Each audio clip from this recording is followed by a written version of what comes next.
आज अखिल भारतीय चड़ार समाज के द्वारा राष्ट्रीय स्तर की पत्रकार वार्ता का आयोजन किया गया, जिसमें बड़ी संख्या में समाज के पदाधिकारी सहित कार्यकर्ता मौजूद रहे। पत्रकार वार्ता के दौरान पदाधिकारियों ने बताया कि उनका मुख्य उद्देश्य मध्य प्रदेश की भांति उत्तर प्रदेश, राजस्थान, दिल्ली, उड़ीसा जैसे राज्यों में चड़ार समाज अनुसूचित जाति का दर्जा दिलाना है, जिससे उन्हें आरक्षण का लाभ मिल सके। साथ ही आज चड़ार समाज के द्वारा महिला संगठन का भी गठन किया गया। साथ ही अमरकंटक विश्वविद्यालय से भारतवर्ष में पुरातत्व में प्रथम स्थान प्राप्त करने वाले प्रोफेसर मोहन चड़ार को सम्मानित भी किया गया। आज अखिल भारतीय चड़ार समाज के द्वारा जबलपुर शहर के मध्य होटल अरिहंत पैलेस के झूमर हॉल में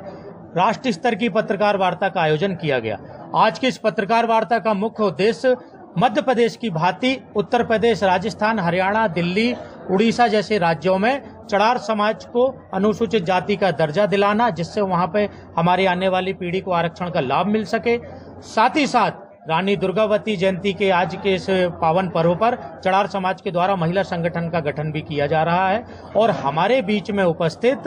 अमरकंटक यूनिवर्सिटी से भारतवर्ष में पुरातत्व में प्रथम स्थान प्राप्त करने वाले प्रोफेसर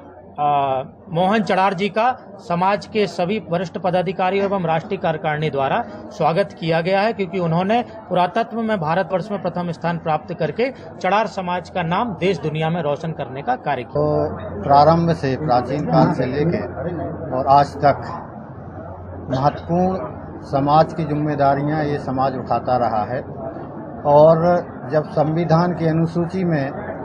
जब सर्वेक्षण किया गया भारत सरकार द्वारा, तो उसमें इस जाति को अनुसूचित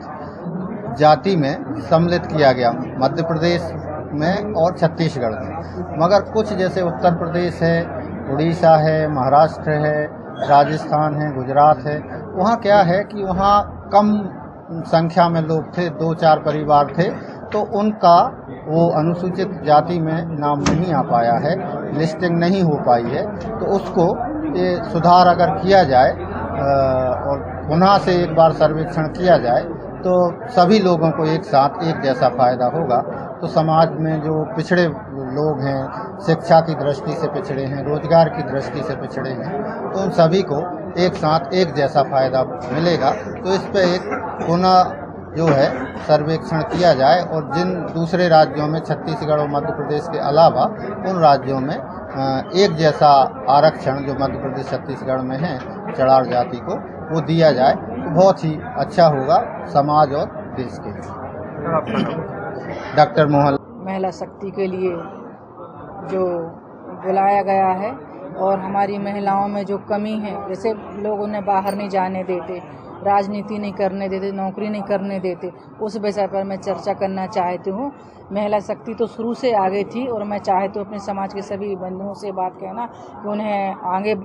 आगे बढ़ने का मौका दें, उन्हें नौकरी के लिए भी आगे करें और राजनीति में भी आगे आने दें। और शिक्षा सबसे ज़रूरी है, शिक्षा हमारी समाज के लिए, जैसे मैं पहले भी लोगों से बोल चुकी हूँ, शिक्षा पर विशेष ध्यान दें, क्योंकि जब एक बेटा पढ़ता है तो अकेला शिक्षित होता है और जब एक बेटी पढ़ती है तो पूरी समाज, पूरा घर, पूरे परिवार शिक्षित होता है। और इस शिक्षा के लिए मैं पहले भी बोल चुकी हूँ, अगर कोई बेटी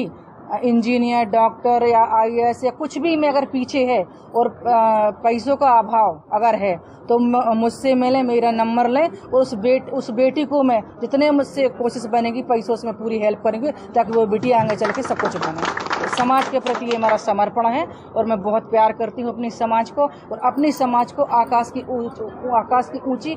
बुलंद ऊंचाइयों पे देखना चाहती हूँ। और इसके लिए मेरे लिए शिक्षा जरूरी है, संगठन जरूरी है। और माननीय हमारे जो राष्ट्रीय अध्यक्ष संदीप चड़ार जी हैं, ये बहुत ही महान कार्य कर रहे हैं और बहुत ही मतलब जो कोई नहीं कर सकता, सब अपने बारे में सोचते हैं। और माननीय संदीप चड़ार जी, मैंने देखा है अभी वो कौन से गांव की घटना थी, सागर की घटना थी, वहाँ अकेले डट के उस महिला को इन्होंने इंसाफ दिलाया। अभी जबलपुर में जो करंट से वो खत्म हुए थे, उस लड़के के लिए भी डट के, मतलब लोग तो बैठ के कहते हैं मैं समाज के लिए बहुत कुछ करना चाहता हूँ, पर मुझे समझ में नहीं आता क्या करना चाहते हो। और अगर कुछ करना चाहते हो संदीप चड़ार की तरह